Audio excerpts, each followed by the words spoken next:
Hello and welcome to Green Tech Sumit. I've been trying for a long time to bring this vehicle out of the shop.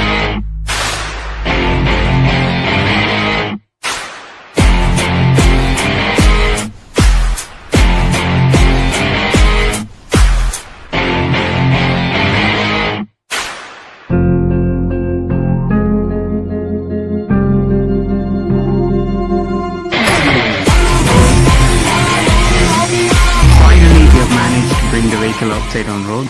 I'm going to test ride the vehicle, exploring every feature and different ride modes and different driving styles. Looks subtle and decent, at the same time stylish and sporty. Let me remote switch on the vehicle, the touchless entry. Now I again deactivate it. Now this remote works for around 10 meters away from the vehicle. So I activate the machine by the time I reach to it.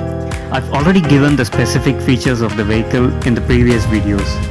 The vehicle's outlook, battery compartment, the speedometer, the switches, the lights, the tubeless tires, the brakes, the wheels, the motor, everything is there in the video and it is right here on top in the I button. This is just an option for the charging port, which I've already spoken about in the introduction video. The thing I liked in this dashboard especially is the top notifications given in LED lights. The actual display, there is a battery indicator with 4 points and the speed of the vehicle in kilometer per hour, and then the riding modes. It's actually written as gear, but these are actually driving modes, ride modes, mode 1, mode 2 and mode 3. And then in the top we see the voltage and also the trip kilometers. And here in the switches, this is how we change the ride mode 1, 2 and 3. And this is the headlight switch, and the red button below that is unique. It has a dual function. We press once and the vehicle goes to park mode and will not move, and we press it again, the vehicle is ready to move. The other function of this button is, in case we are in a situation where the vehicle doesn't move, if there is a problem, we need to press this button for 8 to 10 times continuous and the vehicle gets active.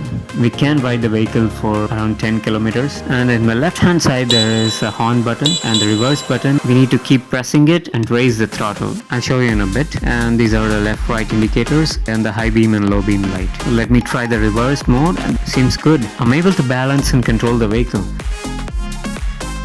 For the first time ever, I'm trying the Komaki MX3 on road and I'm so excited. Let's go for the ride. Wow, superb. They said this bike is the upgrade of Komaki Classic, but I feel a completely different experience. But the moment we give the throttle, the initial torque is as good as any electric bike. At the same time, there's no sudden jerk or sudden push. It's a very smooth and nice takeoff. Now I'm curious to see what kind of motor and controller is configured in this bike. I'm able to feel that difference in Komaki Classic and this Komaki MX3. People who already follow my channel would know this. I'm not the guy who reviews the petrol vehicles. I've been building and researching on electric vehicles for about 10 years now, and I can assess and identify the differences in each electric vehicle, and I can identify the developments that are being integrated in the vehicles. Right from the battery cell level chemistry to the BMS setting, the programming of the controller, vehicle design and response, vehicle dynamic, and a lot more parameters. The sitting position and riding comfort is just like a normal petrol vehicle. In the initial pickup and while I'm cruising the vehicle, it's absolutely vibration free and it's so fluid that I feel like I'm flying on air. In terms of the outlook and style, I did a review on the previous bike, the Komaki M5, which is just opposite to this. It's like so flashy and vibrant. Everybody on the road would turn around and look at the bike. Whereas this bike is so subtle and so normal. They might not even know that you're riding an electric vehicle until you tell them. In the introduction video, I said that this bike would be a competitor for Revolt, and now I feel it more stronger. A lot of us are getting logged in only on Revolt. I read in the Komaki website that this MX3 has a SBS, that is the synchronized braking system, in which we press one lever and the brake is applied on both front and rear. And as I'm riding on the road now, I don't feel so shaky and noisy while I hit some bumps and speed breakers. This vehicle seems to be in a much better build quality than previous ones. Next thing is that this MX3 is designed and built in such a way that it takes a lot less friction. As the vehicle has a sleek frame and aerodynamic design, the air friction is so low and the cruising is so smooth. It gives a benefit of the battery doesn't get more stressed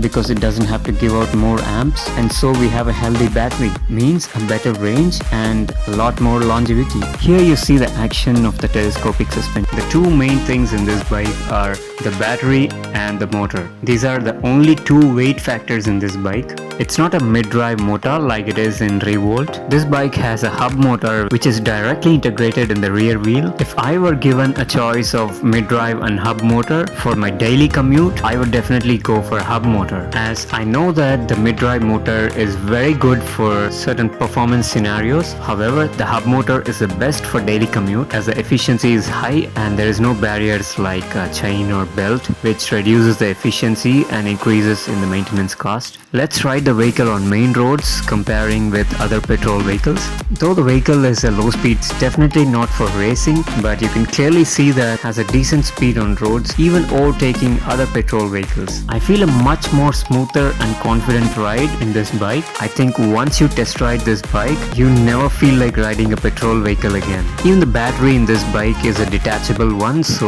you can just take it around anywhere. I like to explore this vehicle more and put some more videos on it. It was unbelievably smooth and completely vibration free.